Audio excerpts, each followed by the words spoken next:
Yeah, but yeah, let's get this party on the party road, which is right next to the Meehan High Road. So, is that a sentence? Party rock is in the house tonight.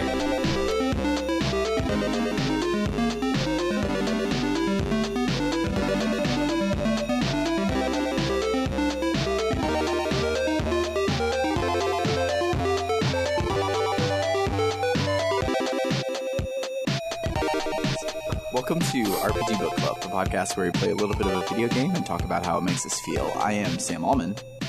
I'm Elias Sailor Eli Warren. I'm Maddie. And today we will be playing part 4 of Lost Odyssey. My notes say 3, but that's not correct. We're playing part 4 of Lost Odyssey up until right before we go into the Black Cave. So we'll finish the Sorceress Mansion. Yeah, look at me ad-libbing, and it sounded so natural and not jilted because I wrote my notes wrong. But before we get to all of that, how was everyone's week? I played a fuck ton of Final Fantasy XIV. Yeah?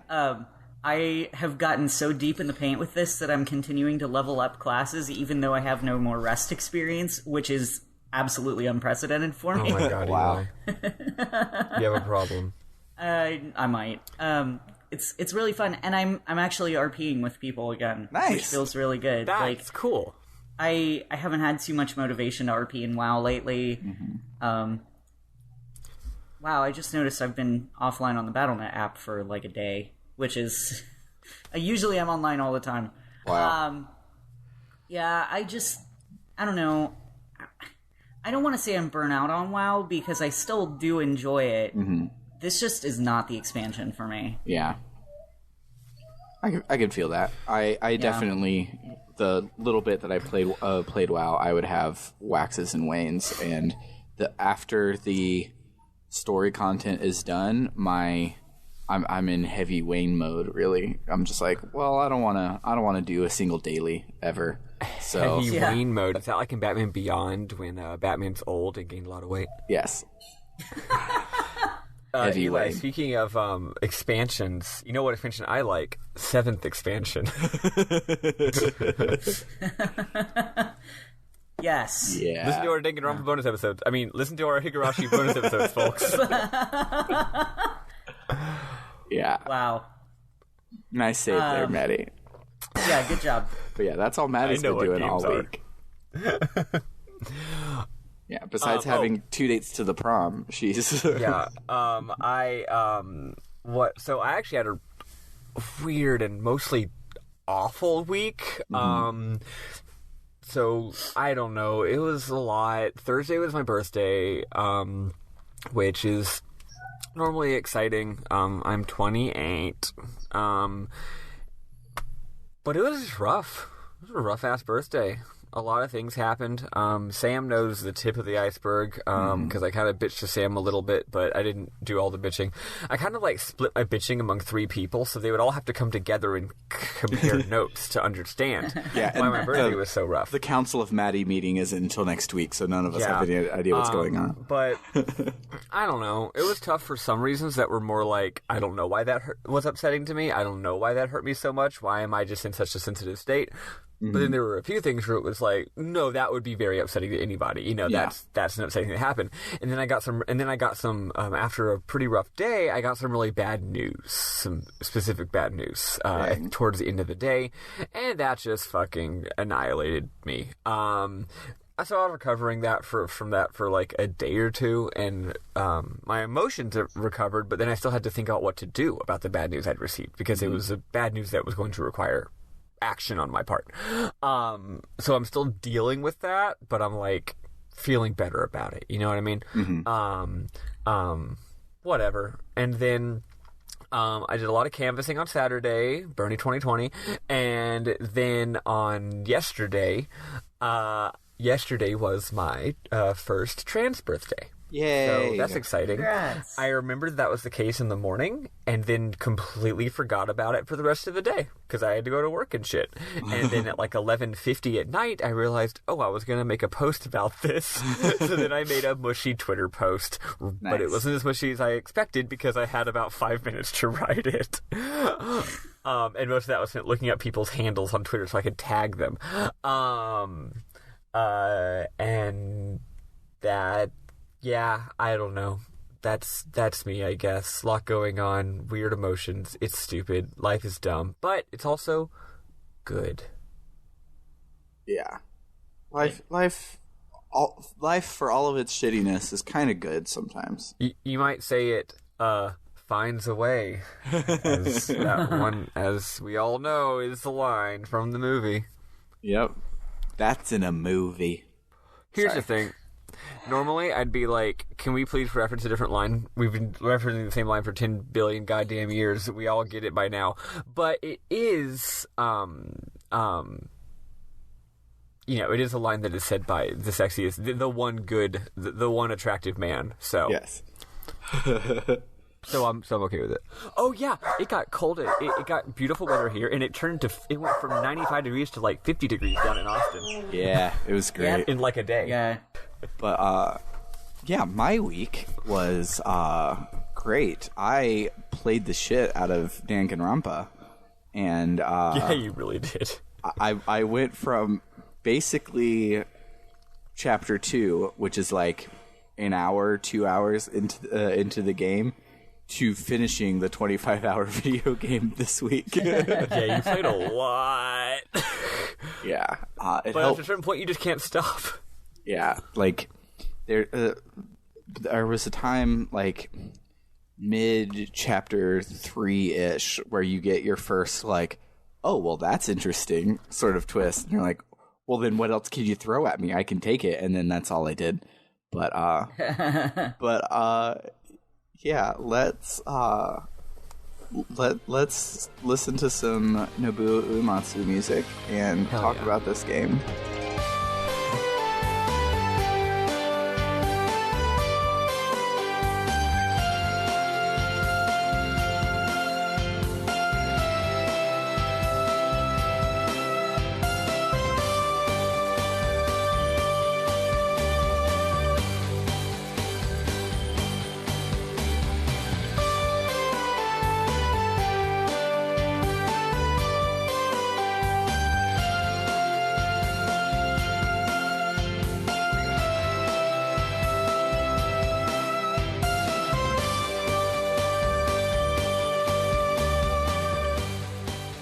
Alright, so when we last left our heroes, they were sad. So now... Now they're less but sad? also mad. Yes. So, we're leaving the Crimson Forest, and Mac realizes that he has magic powers now, and Seth is like, it's okay, here's a lot of exposition that I just know because I'm an immortal, and it's convenient for me to just say it, and we understand what's up with spirit magic right now. But, and now we have a 5-person party. Yeah. Ew. So Mac is interesting because he sucks, but like he doesn't suck at the same time. And He only sucks for a few levels. After you give him like 2 levels, all of a sudden his physical attacks are pretty good. I don't know. He's still only doing like a third of what everyone else is doing. So Really? I don't know. Yeah, but though actually, the main dungeon for this week is all magic-y people, and so he was using a lot of magic. So maybe I just haven't punched in a while with him, and maybe he has caught up. But yeah. So then we make our way back to New Mara, because we're going to go and get Ming and bring her with us, and then... well, that's not the intent. Well, I thought that was the intent, because we had decided to go and get Ming and everything when we... like, before we went to Crimson Forest. Yeah. I guess you're right. Yeah. Yeah. Okay, cool. Yeah. I was Yeah. thinking we're just like, oh, and then, look, we had an adventure, and apparently Ming's here now. Yeah, no. because he said we were going to find Sarah, find Ming, and go and punch Gongora at his booty hole. So Yeah, totally. So we go back to Numara, and if you're like me, you try to walk up to the gate, and it doesn't let you. And so then you do the gate to go to get Ming, and it doesn't let you. There's a small optional scene where Jansen says something, but I didn't write it the fuck down. But I could tell it was optional. It wasn't voice acted. So instead, we walk to where there's a bunch of people hanging out, and they're all watching TV. And Tolton shows up on the TV, and he's like, "Hey, I'm king now because that's apparently a thing that I get to decide, even though we're a republic," which is kind of a flaw in this whole plan. Now that I'm looking at it in the Well, the part of future, the Constitution, like, and if the former king says that we should get rid of the republic, we will. yeah, it doesn't really make sense. It's like his plan would work. Like thinking about the politics of the piece, it would work because he's super popular. So he could have been voted as new president, and then as new president, he could have voted to reestablish the monarchy. But you don't just get to make a press conference and do I it. actually think that it does actually make sense, just because the way politics, I mean, it's silly, but the way politics works is you can say something, and the only way that it doesn't happen is if someone opposes you and has the power to do so. Yeah. So he's like, "I'm king," and Gongora's like, "Yeah, you're king now," and I bet a lot of his other people in government are like, "Yeah, that's fine. We're fine with this." Mm-hmm. Like, you know, kind of like how that Joker in Venezuela was like, "Actually, I'm the president." And America was like, "Yeah, this is legit. He's definitely the real president, you guys. That's the real thing." But then it didn't work because he was a joker, and everyone was like, "Fuck you, no, you're not." But yeah, I mean, you can do that. There's not actually rules in politics, and everyone seemed like, "Yeah, we want to do the whole king thing again." Yeah. But it's weird, and so they're like, "Oh, and we need to do this because Numara is going to attack us," and then everyone in Numara is like, "What? We're all just stoned artists. What is this even talking about?" And then it cuts to a video that's from Jansen's point of view, where he's looking at the tanks, and he's like, "Oh, war is a tankless job. I guess they're driving to Ura or whatever." And so Seth is like, "God damn it, Jansen, you said you weren't working for Kakanis." And Jansen is like, "I literally knew nothing. I was going to take his money and ran as soon as he gave it to me. Like, I don't even know what's going on." And I think he says, "Look, I was just in it for the money," and they're like, "That doesn't help." Yeah. right? Yeah. I'm even less trustworthy than you thought I was. Right? No, don't worry, guys. I'm not an untrustworthy snake. I was just doing it for the money. And so Seth is like, "We should kill Jansen right here," and Chaim's like, no. If Gingor is watching, let him watch so he can shudder with fear as we close in on him, because Chaim is definitely gonna like Dexter kill. Chaim is so goddamn badass. He is full like, John Wick at this point. I like that he's giving this like threatening statement while wearing gold cat ears. Okay, we're on I don't- episode 4 now, and we have yet to talk about this. I don't have any accessories, so I keep seeing it. Oh. I keep Why it. don't you have accessories? See, in the movie if in the If YouTube I do, video I'm watching, I don't know where they are. Where the menu is, but What? yeah, in the YouTube video I'm watching, he's you're not wearing using accessories? I'm using like the accessories to give me skills, but I'm not using the No, that's what it glasses. is. Those change your Yes, you just must model? not have you must not have used a dumb looking one while watching a cutscene yet. Yeah. Well, yeah, you can explain it. Yeah, so I actually didn't know what this was at first. 'Cause I was like, why the fuck is he wearing cat ears? I mean, it's hilarious, but I don't get it. So you know how like in some games, like all your clothing items and weapon and stuff show up in cutscenes, and that's really cool. That's mostly seen as a thing that more modern games do because they can do more assets. Well, or like in Final Fantasy VII, even just your sword in combat, right? In this game, your outfit doesn't change, but your accessories do. Every single accessory shows up in combat in gameplay and in cutscenes, and some of them just look fucking stupid.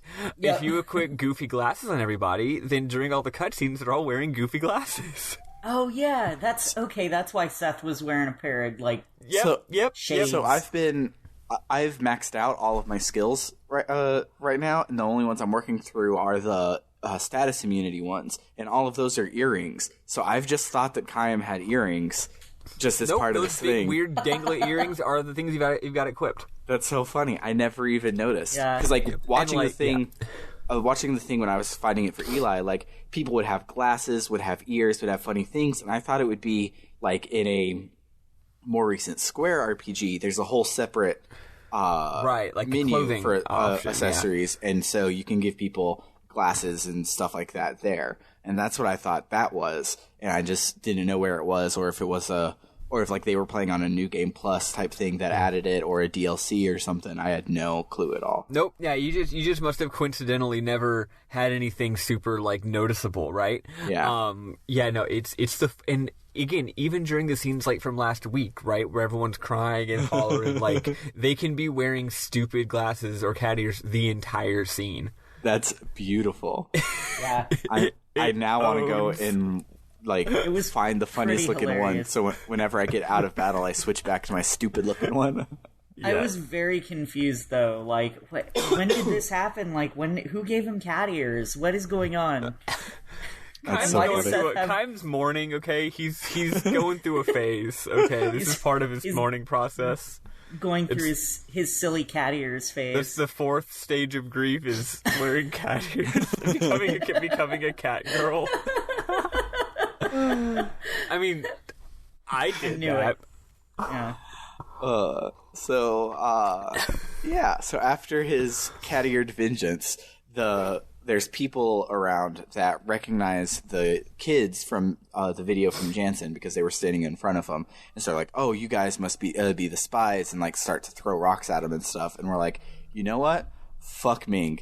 We can come back and get her later. We don't have to deal with this shit right now. Let's just leave." But as we go to leave, they roll out a fucking tank, and at first I was like, "Oh shit, Ura's already invading." But no, Kakanis is just the madman to use a tank against 3 people in the middle of town square.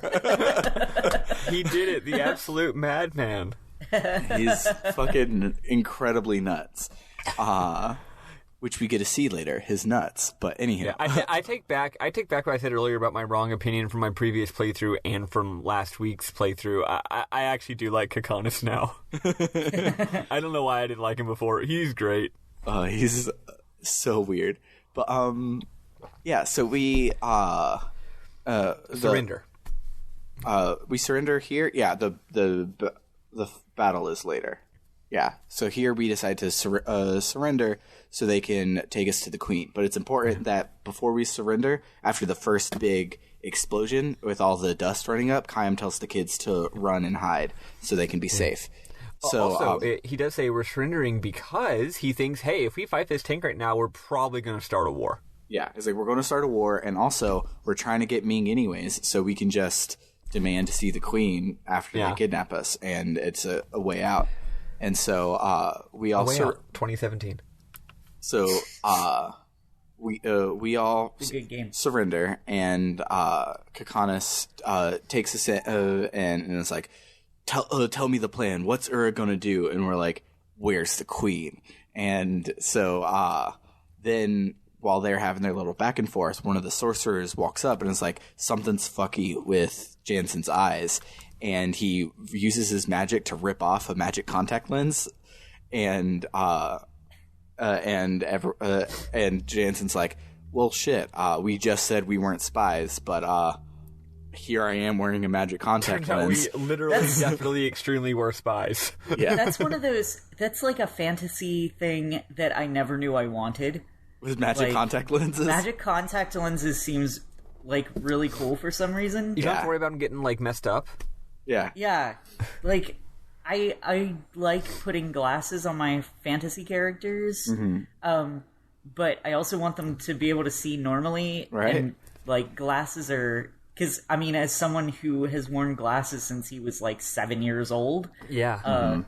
they're a giant pain in the ass. Yeah. And people will make fun of you for them. Sam, I just realized a reference that can be made here, which is that Gongora casts an ocular enhancement spell. Stop it. So, anywho. I also was sick this week. It's something I didn't bring up, and I'm recovering from it, and I'm mostly fine, except every now and then my throat is like, hey, Sam, you want some more mucus? Here you go. I thought you wanted mucus. So then the sorcerer is like, don't worry, they're not spies, because the contacts only work if someone doesn't know about it, because these are really, really well-made magic contacts, which I couldn't do if I had 100 years and some help, so whoever did this must be a really powerful sorcerer. And it's like, and perhaps a really old one, too. Yeah, and it's like, I wonder who that could be, because there's only one really powerful sorcerer that, like, would you say that our characters are totally spies? No. They're Twitches, the magical knockoff of Totally Spies. So then Kakanis is like, okay, I understand. You say that they can't possibly be spies because they have to not know about it, but too bad. I'm in charge here. They're spies anyways. Let's kill them. And, and so he orders the guards to kill us, and we kill the guards real easy because they haven't leveled up since the boss fight we had with them, like 3 fucking dungeons ago. And they've just been chilling, and we've been out adventuring we've been out grinding, bitch. Yeah. So they shoot a bunch of guns at us, and there's all this smoke everywhere. And so the kids run in and somehow steal all the clothes from all of the soldiers and Kakanis. So they're all naked so that we can slip away, and it's great. And Kakanis is wearing a bra and tights, and it's stupid but amazing. It was a good idea, kids. Yes. They done good. It was definitely worth it. They're good kids. So we make our way upstairs and past some guards in what's supposed to be a little stealth dungeon thing, but the guards' vision is real bad, and I just walked next to them. Well, entire time. It's not even really a stealth. It's more like it's supposed to be the dungeon where like they're chasing you. You know, Yeah. Like in Xenogears, where it's like, oh, there's no random battles. The enemies come from behind you and chase you, and you have to run past. But like, yeah, like they have to be like touching you for like over a second to trigger a battle. Yeah. Because, like, if you want to explore, if you take a right turn instead of left, and then you want to turn back around and go get a chest, you can just turn around, graze past the enemies, and it doesn't trigger a battle. It's insane how stupid easy it is. I still got into a couple of battles, but, like, it's weird. It's so weird. I did a couple of them because I thought I needed to. Like, I went to one part, and it was a dead end. But the dead end looked like a gate that could open, and I'm like, oh, I guess I have to kill this guy and open it. But that wasn't it. It was a normal dead end. But like, yeah, you had to go around.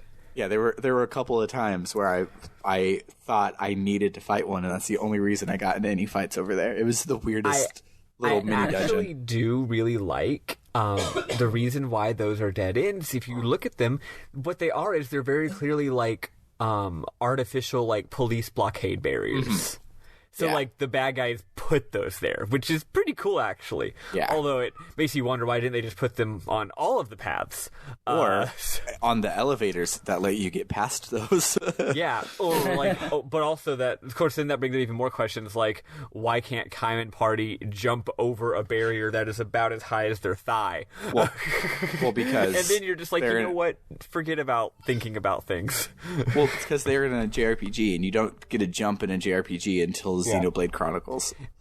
You can't jump over a small obstacle JRPG unless you walk up to it and there is a button prompt that then triggers a small cutscene of you jumping over the thing.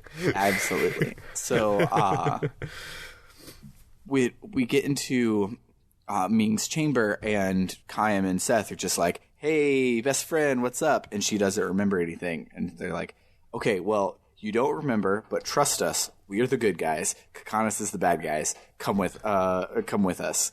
And so Kakanis busts in. He's like, "Step away from the queen." And Jansen is like, "I'll explain later." And I'm sorry. So he grabs Ming and like is holding like a magic knife to her throat, and is like, "You don't come after us, or I'll kill her." And so Kakanis like holds back, and we escape. So then, right as we get out, Kakanis shows up in his tank to stop us again. And this time we're like, you know what? Fuck it. We're gonna start a war. Who gives a shit? And so we fight the tank with the queen on our side. And the boss battle is weird.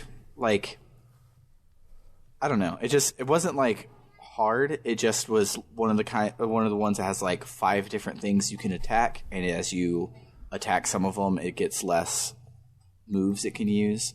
And I don't know. It just wasn't.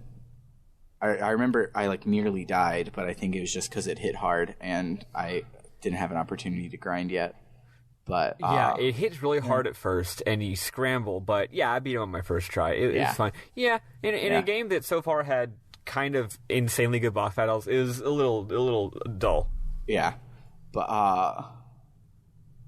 anywho, so yeah, so we beat him, and it's a hilarious scene because Kakanis is just like, "Oh well, you took out the gun and the wheels. Well, doesn't matter because I still have I guess shit. I don't have anything," and we escape, and it's great because he can't follow us. So after we leave, my favorite thing about this game, and it's not giving a shit about its world sense in a way, is beautiful. So we leave running from this town where they chased us with a tank. And if you go to the world map, you can go back into the town and visit the shops. Yep. And I think that's kind of like an Xenoblade Chronicles 2 thing where they're like, look, you might not have done one of those side quests, so, like, we're not gonna fuck with you. Yeah. Know?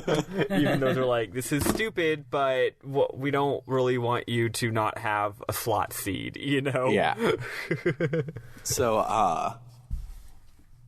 where was I? So, Ming confirms that she hasn't started getting her memories back, but she knows that Kakanis is up to no good, and she trusts us because she has a feeling or something like that, so she's going to come with us. Yeah. And the kids refer to her as Aunt Ming, which means that even though Liram was literally squatting in some old busted-ass ruins, she apparently was loved even by the queen, so... Yeah, apparently they had a close relationship. Like they were she talks about Liram as if Liram's like her bud, which is really cool. Yeah, it's really cool about Liram's life in this town. But also, like, nepotism is bad, but fucking give your friend a house. Good God. Yeah. Well, it was her house out in the ruins was pretty nice. Maybe she'd like living out in the ruins. Maybe she's like a goth. Oh boy, there's a goth later in this chapter. Yeah, there is. Big titty goth GF. So, Seth remembers stuff from being a pirate, and she's like, wait, if I'm a pirate, I can just steal us a boat. That's literally all I've done my entire life. So let's go to the harbor and steal us a boat. And so we get to the harbor, and the little... they look like the people that were ripping off of Gungans from Final Fantasy X, but they don't. Yeah, they themselves don't rip off of Gungans, but they look like that race. And so Seth is like, "Oh, this is a beautiful ship. What can you tell me about it?" And he's like, "Oh, well, we found it. We found the engine is from this old fish we caught, and we don't know like how it even got there, but we got it working, and we're going to put it in Kakanis' flagship." And she's like, "Cool, that's mine, so I'm gonna take it." And turns out it's okay to take it because it's my engine. The rest of the ship isn't, but the engine is, so it's mine. Yeah. So she takes it and boat get, which is super weird because as we established in episode 1, this game does not have a world map. It has a map screen from which you select your locations. However, once you get the boat, there's a world map. You are driving around on a plain old JRPG world map version of the world. And it's like, why not both? Like, why just choose from a list if, like, like you made it anyways. It's like the asset is there. Why don't we use it? And it's so like weird. really funny because usually the whole point of a vehicle is that world map that you've already been traveling on, now you can travel on it more easily. Like, Yeah. it's the power. It's kind of a power fantasy, right? It's like, this world map used to be a pain in the ass, but now I can ride over the rivers, and I'm on a black chocobo, so I can run over the mountains. Or I can fly over things that used to be dangerous. Or I have a canoe, so now I can go up the rivers that used to be a barrier to me. But it's like... I'm not going to get random encounters. Yeah, and- but now it's like, well, no, I'm on a boat, and I can use that to have the freedom to travel around a world map that didn't exist until I got the boat. Yeah, it's so weird. So I could have just... It's not actually power fantasy. It's more like, now you have to do this. Yes. On the other hand, the boat is cool as motherfuck, and it can jump. My favorite thing about its jump, The though, boat can jump. my favorite thing about its jump is they didn't animate a splashdown.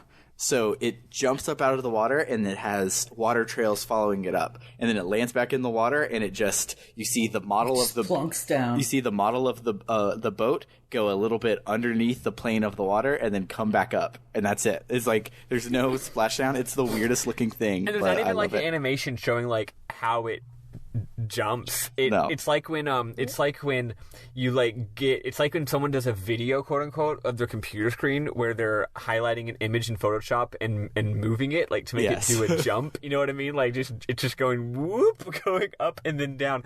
Also, there's no reason for it to jump. And as far as I can, there are some interesting set pieces involving the boat later in the game, but I don't think you ever have to jump.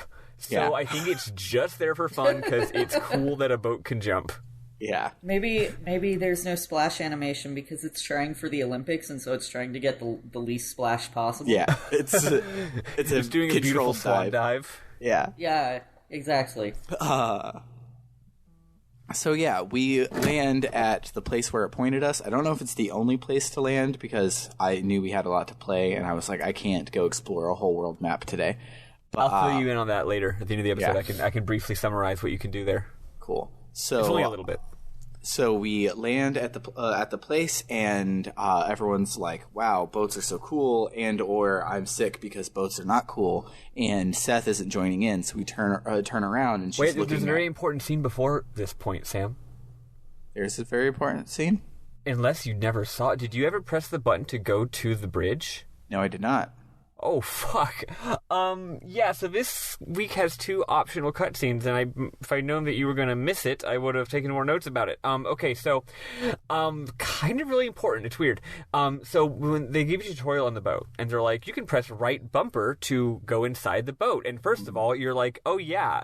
The right bumper is a button that exists. This being an RPG, you've never hit anything more than joystick A, B, Y, and X to right run. trigger.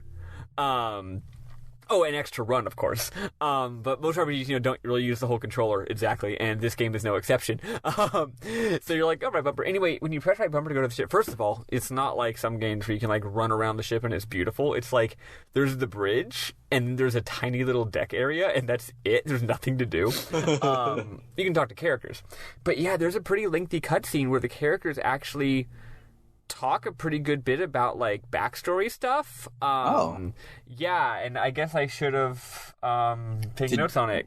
Did they put that one in the movie, Eli? Was there a cutscene on a boat at all? No, I don't think Okay. so. Well, in this cutscene, they explain what the characters I'm pretty sure already knew, but they hadn't properly explained it to us, which is that there weren't 4 immortals, there were 5. Right? Oh. Gongora is one of the 5 immortals. Oh. Oh no. Okay, they did talk about that. Oh.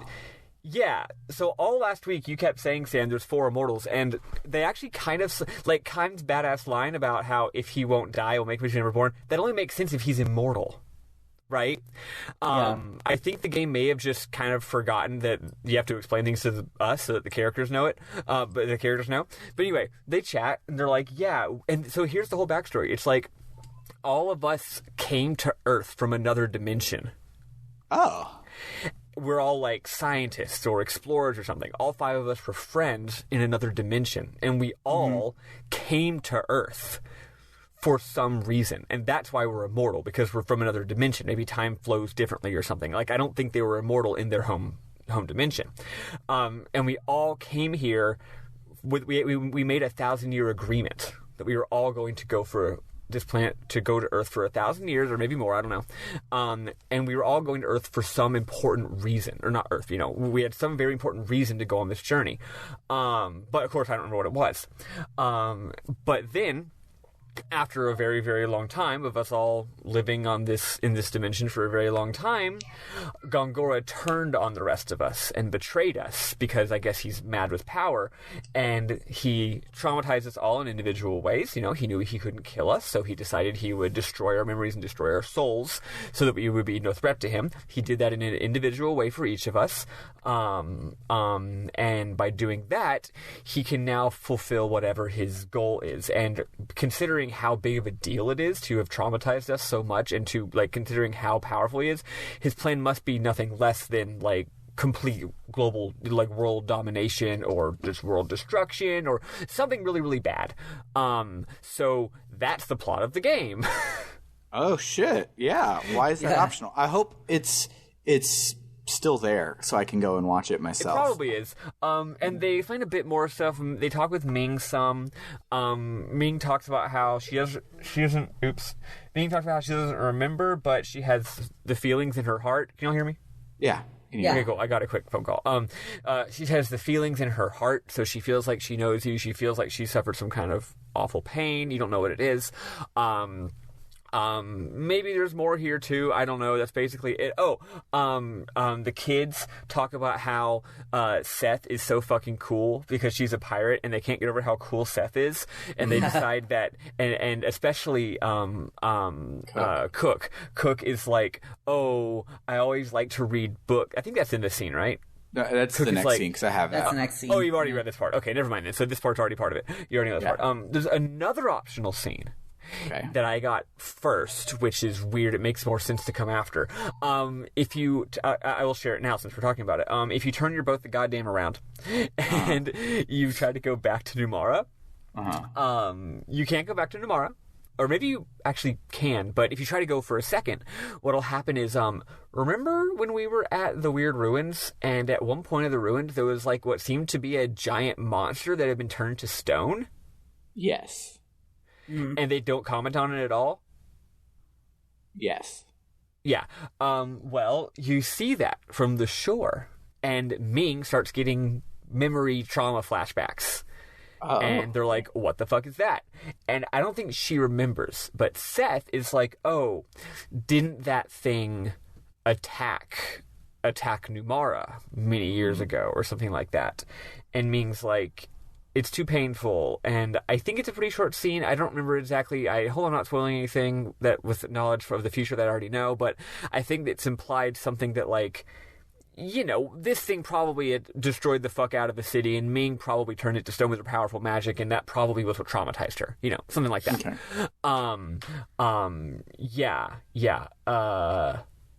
That's Cool. the other optional scene, and there's more stuff about Ming and her feelings. There we go. Now we're all caught up. Cool. So then, when we land, everyone's having happy fun times about the boat, but Seth isn't there, so we turn over, and she's looking at part of the engine on the boat and crying, and then she looks up to the sky and remembers Said. Yeah. Because if it has to do with her boat, and his name is Said, he's the Sid of this game. And no, he absolutely is the Sid of this game. It's not even subtle. Yeah, this is a Final Fantasy game. and Gooch was like, all right, and then Sid could show up and hey, we don't own Sid anymore. Did I say Sid? I said Said. It's totally different. It's totally different. So, I said dis. I'm from someplace far away. Yes, that'll do. Yes. So she then dreams a dream, and this one, you get to read the dream, and it's from Seth and not from Kaim, which is awesome. Because I don't know if there are more that do that, but none of them so far have done that. I will just give you a brief spoiler. There's one more. There's Seth Part 2. Okay. So so this dream, she remembers her bird companion that she met because for about 100 of her 1,000 years, she had been going around being a Robin Hood style pirate, where she was just fucking up bad people and wanted all the freedom and stuff, but she wasn't like the rape and pillage sort of pirate. But because she was all about freedom, she never really stopped the rape and pillage sort of pirates. But the rape and pillage sort of pirates hated her because she was a girl and couldn't die. So they frequently would like kidnap her and torture her and try to kill her, and then she'd just wake up in a dirt grave a couple days later, shrug it off, and keep going about her business. But so they capture her, and they're like, and she's like, "All right, get it over with, torture me." And they're like, "No, since we can't kill you, we're just going to lock you up in this cave forever, and you'll just keep starving, but you won't die. So fuck you." And they leave her a lantern that's only like half full of oil so that when she has to watch it, her only hope die out, and then she'll be in the complete darkness forever. And it's really fucked up. And so she's locked in there for a super long time, and then she like hears this bird called Aneria. She is what she says its name is. Near automata. Yes. And so the bird comes in, and she's like, "Oh, you're one of the white-winged eagles or whatever that live for a 1,000 years and only live alone." And the bird's like, "We live alone because there's no mates left, and so like we have to. We don't want to, but we have to." And Seth is like, "That sounds super sad and lonely. Do you want a companion?" And the bird's like, "Fuck yeah." And the bird uses its magical bird chompers to chomp off the chains, and then they escape together. And it was a really, really good dream, one of the best. And Hey Sam, what do you think is going to happen to that bird? It's not there now, so it's probably Seth's trauma. Yeah, given the way that most of these stories have gone, yeah.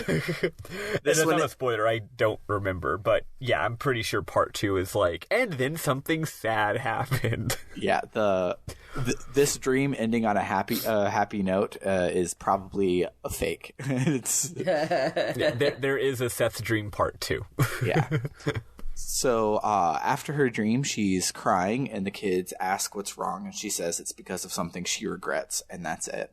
So then we are going to get part 2 next week, by the way. You don't have to wait. You don't have to wait that long. Cool. So, I'm pretty sure I remember that.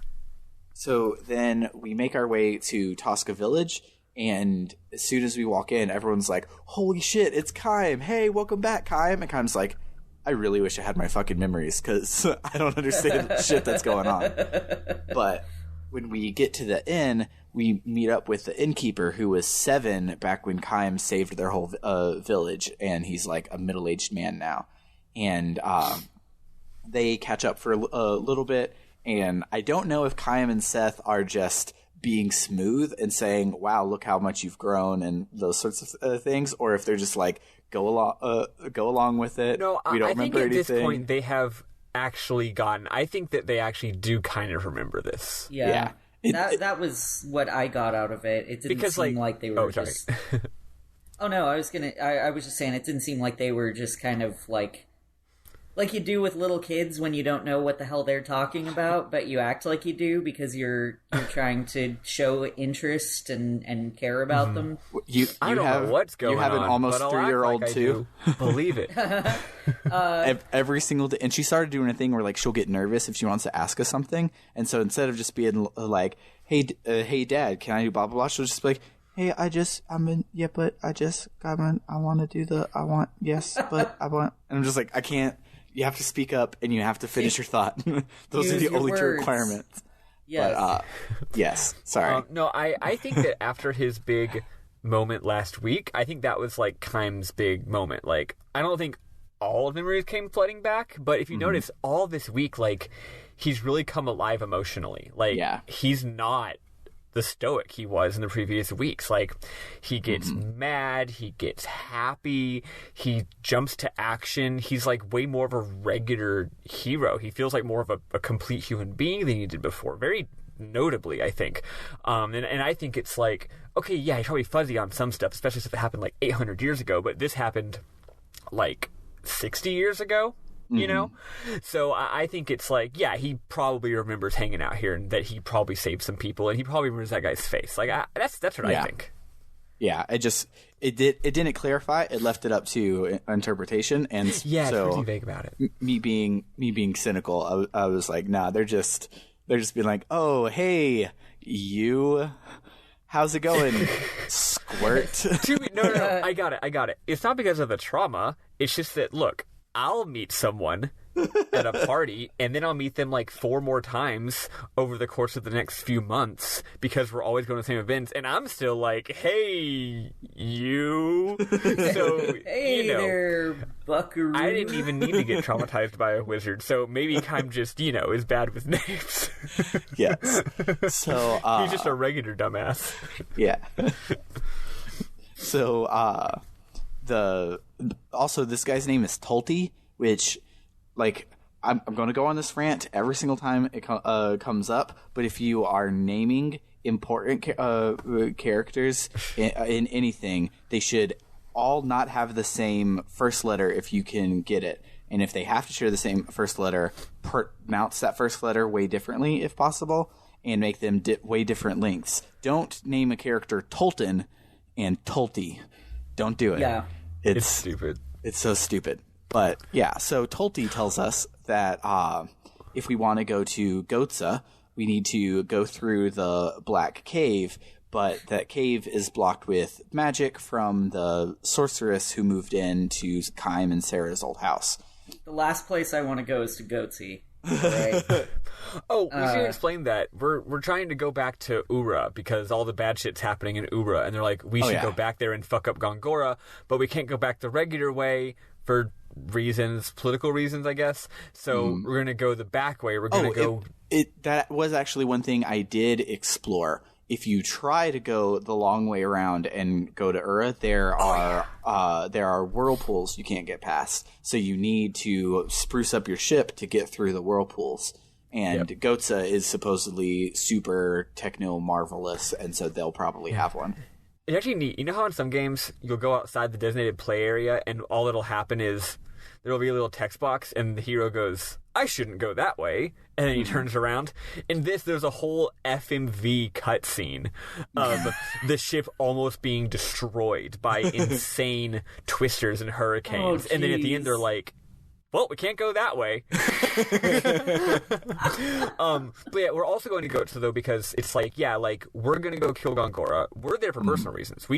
The political stuff's important, but we just know that the political stuff is just a means to whatever his own evil villain ends are. So we got to go fuck up Gongora. But he is now the right-hand man of a king. He's now an evil vizier. He's powerful. So we're going to kill 2 birds with 1 stone. We got to get there somehow. Let's go through Gotza, and while we're in Gotza, we're going to talk about Gotza and talk about how maybe we can ally with Gotza to fucking defeat Gongora, because they're the number 1 political rival. They're the other world superpower, right? So maybe Gotza can help us. Now that we killed all of the wolfmen in the opening cutscene, Gotza are the only ones left. Those guys were Kintians. I know, but we killed them all, so they're not our rival anymore. Kint, the official not appearing in this game country. Yes. So,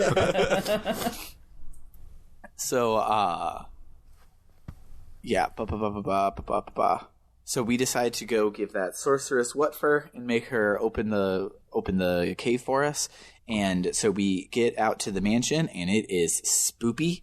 And I play this late at night, and every single time the ghost kid would just pop up in the window, it would scare the shit out of me.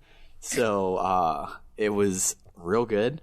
They're actually doing a lot here with the Xbox 360 Unreal Engine graphics. Yeah, they're doing real good. Like there will be kids that just pop out every now and then. There will be a lot of like spatial sound where like you'll be walking in one place and then you'll hear something way off to the right, and you're just like, wait, what's over there? And it's good. It's good shit. But the dungeon itself is a pretty darn complex Final Fantasy PlayStation 1 era style dungeon, where it's like not something you need to dungeoneer, but it's a big puzzle that you need to figure out, and it's really cool. Like the main gimmick of it, I guess, is that there's 2 dimensions. There's a clean dimension and a spooky dimension, and you have to go back and forth between the two, and they affect each other. But then you also have like a clock puzzle that you need to solve, and while you're solving it, memorize it, because later you have to rebuild that puzzle from memory. And then when you're finally done with all of that sort of stuff, you then have a teleporter maze that's another memory puzzle, and it really felt like a Final Fantasy IX or dungeon, but good. I feel like they were like, oh, right, this game has been mostly hallways and cutscenes. We should probably have a dungeon. Also, it should be noted, the spooky dimension is notably referenced as being probably the past. Yeah. So you're going into... The clean one, you mean? Yeah. So you're going from the modern spoopy, decrepit dungeon back into the past to the clean, not fucked up, not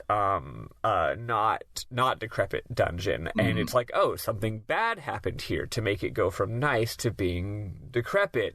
And I believe there's like journals and stuff. Mm-hmm. And also, yeah, it's clock, so time and memory are the main theme of this dungeon. Yeah, it's real good. But the mobs here are bullshit. So they show up in fucking 5 goddamn at a time, and you have 5 people in your party, and the fucking 5 of them that show up all can cast Petrify on their first turn, which means you have 3 turns to hope they don't cast it again, because if you petrify someone that's been that has started the petrification, they instantly go Petrify. And so it's real hard and real bullshit, and this game is smart, where if I get Petrify on me, I can't equip the anti-Petrify accessory and make it go away. It only prevents the onset, it doesn't heal it. So it's like the game is well programmed, but fuck them, because it's not what I wanted. Yeah, you wanted to cheese it. I wanted to cheese it. And they show up forever, and they die so slowly, and I didn't have to grind because I got lost in the dungeon because it loops back in on itself so much. But it took me a whole hot minute to like be able to deal with the mobs in the dungeon. They were bullshit. They were hard. It was annoying, and then they like faked me out too, because those mobs are like, they have like 300 HP. They're not that scary. Their attack stuff is like piddly, so you don't care about them. Then there's trucks in the back row that hit super hard and are immune to magic. So you have to like go and try and kill them. And so I was like, I was prioritizing my battles incorrectly at first, and it took way too long. And I actually didn't fully cheese it to put anti-stone on all of my immortals. I only ended up with it on Ming by the time I finished it, so I didn't grind for too long, but it still took a long time, and it was annoying, and it was hard, and it was good. And they were bullshit and annoying, but they were a good bullshit and a good annoying, because it made like, because like in Lost Odyssey, just like in whatever last traditional RPG we played was Dragon Quest, where the encounter rate resets when you go through a door, and this place isn't very big. So I was like, not only was I spooked out by all the kids, I was like, okay, I have to sprint across this room and open that door before I get into a battle. I cannot survive. It's a mansion, so it's all these small rooms. So yeah, if each room you're just going doot doot doot doot doot doot doot doot, then it's easy to have a lot fewer battles if you know what you're doing and you're not dicking around the room clicking on everything because you're trying to get treasure or explore for puzzles. Yeah, it was good. It was good, good shit. So we finally get to the bottom of the dungeon, and the sorceress is like wailing in agony and trying to kill herself. And we're like, if she dies, she can't undo her magic, so we can't get through the Black Cave. We need to save her. So we get into a battle where we're attacking her magic spells and trying to dissolve them before they kill her. And it's real good, and like probably my favorite boss battle, because I think it's designed where you win when she has like 50 HP left. Like you're supposed to be like scared you're not going to make it, and it's good. I really liked it. That's really interesting. Yeah. And like each turn she she has a move that will change their elements, and so like you're trying to cast magic and change everything that they are, or equip your proper rings for Seth and Kayam, but so you're like having to always think on the fly and find it. But so I didn't bring it up, but in Tosca Village you get the dragon radar basically that will find super awesome hidden items for you. And one of the ones that you can find in Tosca Village is a ring for Kayam that is level 2 wind power and level 1 anti-magic power, and Hell also something else. And so if there was a earth magic spell up, Kayam would just go and attack it for like 15 times damage, and it was hella good. Yeah, once you get to level 2 rings, like, they add so much damage to the element. Like, because before you could craft better rings, but it wasn't more damage, it was like... easier to do. Yeah, it was like, same damage, but it's easier to hit the sweet spot. This is like, no, this is the actual next level of damage boost, and it's like, wham. Yeah, it's good shit. But, yeah, so we beat the boss, and then we see that so she lets her guard down a little bit, and we see that it's Sarah. So Kayam reaches out to her, but she's like wallowing in her grief, and she's like, no, I couldn't save her, blah blah blah blah blah. And Kayam's trying to be like, no, Liram's alive. Well, she's not alive, she's dead now, but she's alive. She's dead, but for a different reason. Yeah, it's not your fault she's dead. Yeah, and so it doesn't work, and she starts to attack herself some more. So the kids run up in an adorable scene, and they look at each other like, all right, you remember how it goes? Yeah. I'm like, okay. And then they start singing a lullaby that they said that Liram had said that her mom, which would be Sarah, taught her. And so it snaps Sarah out of it to be like, well, if Liram was alive to have kids, then she obviously survived the whole Gongora of the piece. And so when she snaps out of it, Kayam runs up and is like, Sarah, like, do you remember anything? She goes, no, but I know that you're my husband, and I know everything we did together because I always kept journals, because that's the type of girl I am. Notice my glasses. And this game is really laying it on thick with the feels. She is the ultimate sexy librarian, and this scene, I was crying a lot. Yeah. It was good. My favorite thing is the game uses Seth a lot to let you know, like, this is the emotion of the scene in case you have Asperger's and can't tell, because Seth is will always go to cry in the sad scenes and always gives her a close up while she's crying. Or Jansen will always say something dumb, and then Seth will be like, no, Jansen, this is a sad scene. Yes. It's so good. But so she's like, yeah, I kept journals, and something inside of me led me back here after I lost my memory, and I found all the journals, realized that I had wrote them, and it talked all about you. So I don't remember you, but I know everything we did. And Seth was like, haha, take that, Gongora. We now have information. You took it from our brains, but didn't think to burn our house to the ground just in case we kept journals or whatever. Yeah, which is kind of stupid. Gongora's like, what is writing, apparently? Yeah, so Sarah then says that she had blocked the Black Cave to protect Tosca from an invasion by Gotza, and will definitely unlock it for us. And we're like, okay, cool, and we head out to the world map and save for the week. Huzzah! Huzzah! And now we have another party member! Yeah, we do. We've gotten a lot lately. Yeah, and so what's now interesting about the battle system is you have a 5-person party on the field, but now that you have 4 immortals, you want to use them all, but you have to use a mortal to get new skills for everybody. So it's like, do I want everyone to team up and just take things from Jansen, or do I want to have one person working on Jansen and one person working on Mac, and then also I need Cook because she's my healer. So like, I only have room for 3 immortals. What do I do? And it's good. I know it's usually annoying, but I agree with this game not having bullpen experience, because that's the whole point, is deciding who to put in your party so that you can work on who's getting skills and shit. Yeah. And only one person's left out, so it's not hard to swap them out. Yeah, I didn't realize that they didn't have bullpen experience because they have catch-up mechanics, so it doesn't matter. You get in one fight with a lower level person and they catch up pretty much. So. Oh, really? cool. Is it because of like the skill curve? Like the curve is extreme? I don't know if the curve is extreme or if it's an explicit. If you are lower level than the rest of your party, you get double experience. That's true. I had noticed that if I had a character die during a major boss battle a while back, and even though I normally would reset the goddamn game if that happened, in this game it's like whatever. So I was like, oh, they're like 2 levels behind, and yeah, they caught up like real fast. So yeah. maybe the game does have a little bit of a mechanic there. Mac and Cook start the game 10 levels less than Kayam, and they're caught up now. So there's definitely a catch-up mechanic of some sort. Yeah. Well, that's helpful. Yeah. Let's listen to probably the kids singing because it's great, and then we'll talk about our memorable moments.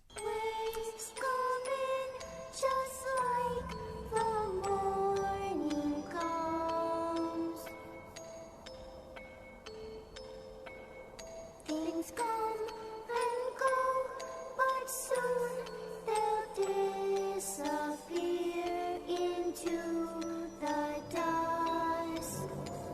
We all collide together and we fall apart. Then it all goes away. All right. Eli, take us away. What are some of your memorable moments? I really liked this week in general. Jansen continues to be my problematic favorite, but Cook is my not problematic favorite. Yes.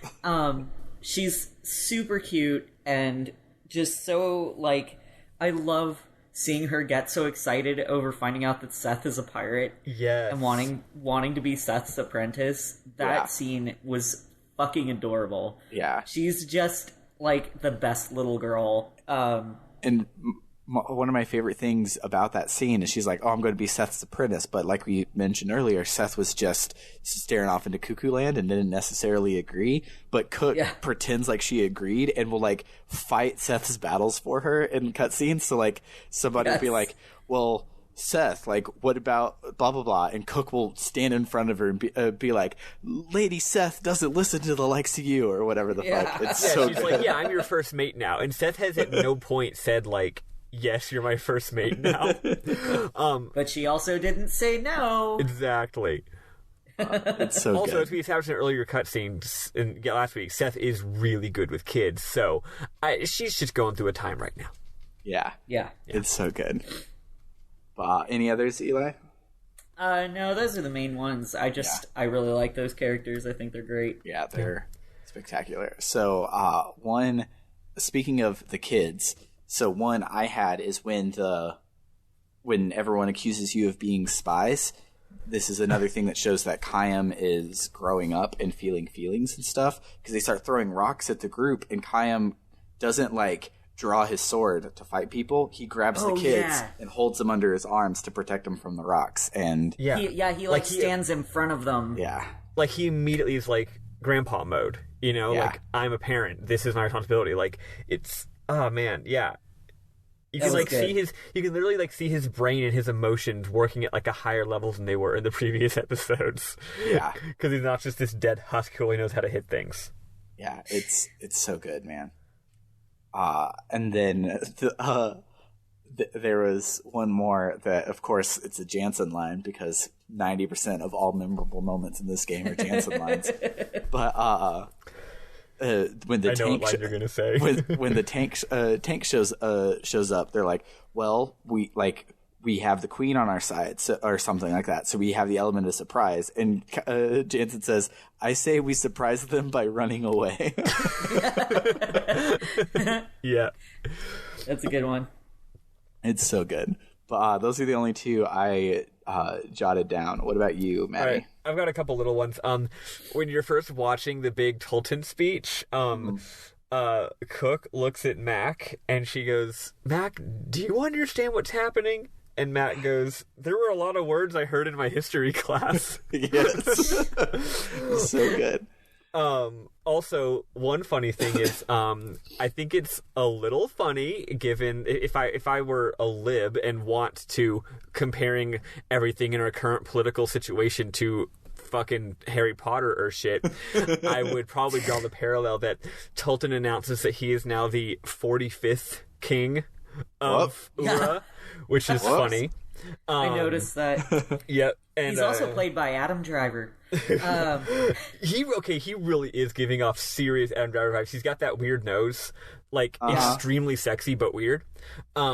Which, as we've discussed, all truly sexy people are actually a little weird looking, right? If you're not a little weird looking, you're just boring. But anyway, he's like 45, and Jensen's like, "Oh, 45. Thanks for clearing that up. I thought you were 44." And then what is that? When we're looking at the big stonified monster, Cook and Mac are very impressed. They're like, "Wow, you turned that thing to stone? Holy shit!" Just to piggyback off Eli, I also love how Cook and Mac's relationship. I like how they're not twins. Yeah. Because this trope usually involves twins, like Palom and Porum. Like Cook is distinctly the older sister, and they're both dumb kids, but Cook is like a little older. She's thinking for herself. She's got ideas and hopes and dreams about the future. And Mac is just like, "Duh, I'm a kid. I want some chocolate." You know what I mean? And I think it's a really good dynamic. What's another one? Where is it? Here we go. When you're having the scene in the one that the big important one that y'all missed, Kaim's having a lot of emotions, and he gets really mad or sad or something, and Jansen goes, "Wow, you're like saying more than one word since you got your memory back," which is really good. Yes. And then the final thing is, where is it? The facial animations just continue to be really good, again, especially with Kaim. Like, there's so many emotions on his face. And my favorite moment for Kaim is when you get, when you finally finish the fight with Sarah, and she's on the ground, and you finally defeated the bad demons or whatever. He runs, and he grabs her, and he's holding her, and he looks down at her, and he has a face that I have not seen in the game at all this far, where it's not angst or sadness or anger or crying or confusion or stoicism. He basically gives her a charming smile, like an actual real smile, and it's the exact smile you would give when you're you are reunited with the wife that you're in love with. It's it's just a really genuine it's not even a huge beaming smile. He's just it's just actual,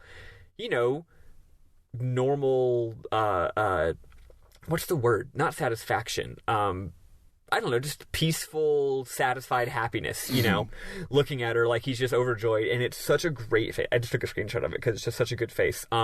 Also, we've joked about him being Keanu, but honestly, how people joke about Keanu being a bad actor, but actually he's a great actor? I feel the first disc was this character was the stereotype of Keanu Reeves, whereas this disc he's actual Keanu Reeves. The more he actually acts and emotes, the more I'm no, he really is just Keanu Reeves. It's amazing how much that is who this character is. But yeah, I love Kaim. This time around, his character is really blossoming for me in a way they hadn't before. He's coming together a lot, and it's really good to see. Yeah, it's cool as shit. So if Adam Driver is going to play Tolton and Keanu is going to play Kaim, who else is in the Lost Odyssey movie? Oh, who would be Seth? What's her name? I can't remember. Is it Zoe Saldana who plays Gamora? Uhura? Yeah, Gamora. Yeah. Oh, yeah, she could be good. I was thinking Sonequa Martin Green, not because they resemble, but because they have similar ranges. Because Sonequa's character on New Girl is kooky and nuts, and her character on Star Trek is the a half Vulcan. So she obviously has the range to play from good with kids Seth to not giving a shit badass Seth. but Okay, they so don't that's they don't really okay. resemble. But counter argument, Halle Berry. But she's like a whole generation different than Keanu, and they're supposed to look the same age. Okay, fine, but they could use movie magic. Also, no, they both played apart from each other in John Wick 3, and they were great. So, I haven't seen any of the John Wicks yet because I'm a fake friend. the fuck is wrong with you? Side note: I hear never the John Wick watched a video John Wick game movie. is like the best video game of this whole year. Yeah, it looked good as shit. I love how they're like, yeah, John Wick video game isn't actually an action game. It's a super slow strategy game where you plan out every single move and you shoot all the bad guys in 10 minutes of in-game time, but 5 seconds of in-universe time because John Wick thinks in slow motion. And you're like, that's brilliant. Yeah, it's like all they're doing is taking the going back all the way to D&D, where a turn in D&D combat is 6 seconds. And so, like, if something is like, oh, it lasts for a minute, you basically can say, oh, that'll just last for the whole fucking combat because 10 turns is a long-ass time in a D&D combat. But it's like, that 6 seconds takes you about 2.5 minutes to resolve everything. And so they're just doing that, but with your action movie stuff. So you don't have – it's not like – in Devil May Cry sort of games, to be an awesome action star, you have to perform at super awesome action star levels because it's in real time. This one is like, no, he's great because he thinks through everything. He just thinks through it fast. So slow it down, make it an RPG turn-based type thing. Yeah, and it's a good as human shit. being can be as good at fighting as John Wick if they have if time is slowed down by 20 times. Yeah, it's so good. But anywho, yeah. At any rate, yeah. Acting. Let's see. Cook and Mac. I don't know any of the kid actors nowadays. Yeah, I guess probably Zendaya cast unknowns. If Zendaya is Meiche, then I guess Zendaya can also be Cook. Yeah. Though speaking just facial look, Zendaya would be a good Seth too, but she's definitely not the same age as Keanu. Keanu may never age, but he's definitely not 20. I feel like Bill Hader could be Jansen. Oh, Bill Hader would be a perfect Jansen. Yeah. He has the most punchable goddamn face in the world. But yet, like, no, I fucking love him. He's adore Bill Hader. Goddamn He's hysterical. so good. And he's the perfect Jansen. He's so good. Good call. Good Thank you. call. And then he's a relative unknown, but in the Sword of Shannara television show, the guy that played Al-Anon is literal perfect Gongora, and I'm going to get a picture and toss it in because I know neither of you have seen that. Well, I believe you. Nope. I trust your judgment. Yeah, he's like... Or just get Guy Fieri. No. Dropping it. Just picturing Guy Fieri's Gongora. Yeah, I just threw it in the chat so you can see the guy. That's good. Yeah, you're I'm right. gonna have to go with Guy Fieri. You have to make him a little less hot, but yes. Yeah. Oh, okay, But- that's a better pick. Yeah. Yeah. Yeah, he would be perfect. But yeah, those are all the main. Well, I guess Ming and Sarah, but basically just pick whoever's hottest. Go for them because I don't know their characters enough to based off personality. They're just hot. So Sarah is definitely a big titty goth GF. But yeah, Wife, so, I guess. True. So that will do it for the week. You can check us out online at www.rpgbook.club, which has links to all of our social medias and a link to our Discord, and most importantly, a link to our Ko-Fi, where you can support what we do around here and get access to blog posts like our JRPG Canon article, which I might do a Japan needs to meet a gay person blog. I've been tossing around like ideas for a rant about it. So He is the ambassador to Japan from the gays. Yes. Yes. And so it might be that one. It might be Skies of Arcadia. It might just be something else that I like, maybe an Atelier or something. I don't know, but there should be an article up before the end of the month.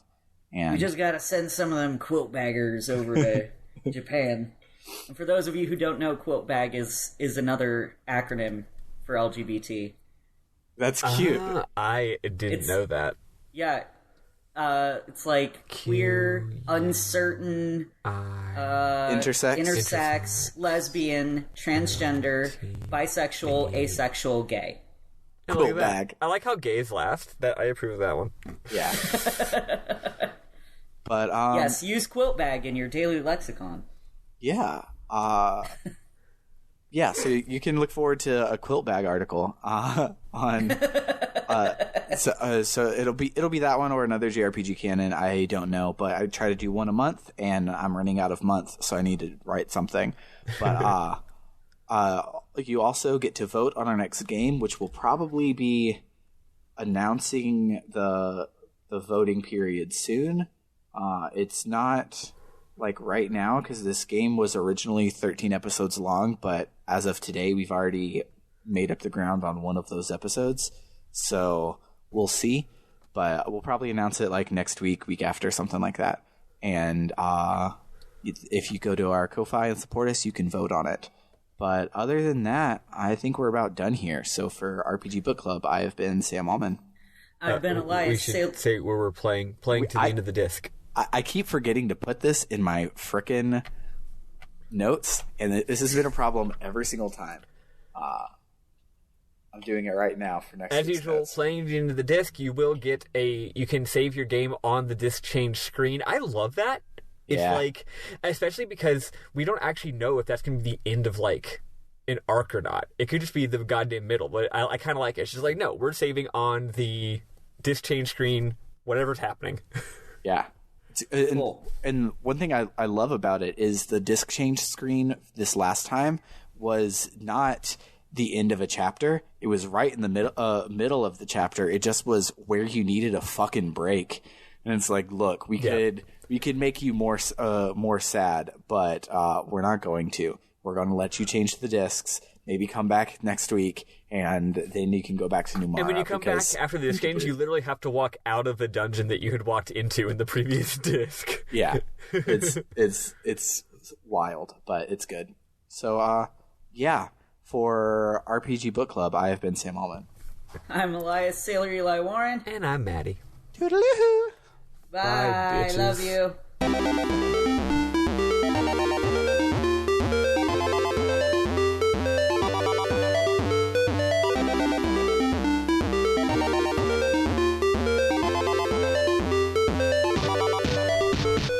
That's a vacuum cleaner. I don't hear anything. I'll be right back. Okay. It's a motherfucking chimney sweep. So apologies for the audio guys, because There are still chimney sweeps? I guess so, because they are people sweeping my chimney right now. Apparently. Hey, is he gonna Maybe become Sam just friends lives in- with Scarlet and sing a song and have a magical adventure?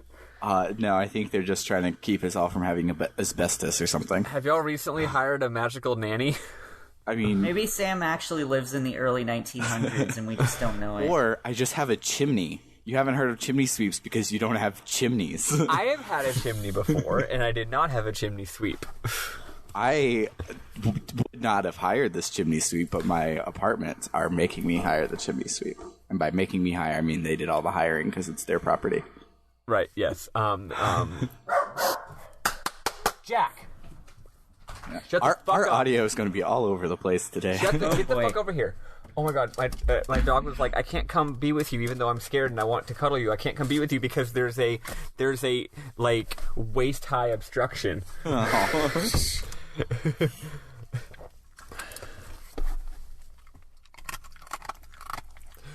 Fuck, what are you eating? Fuck you. Fuck you. Stop eating that. Stop that. Fuck you.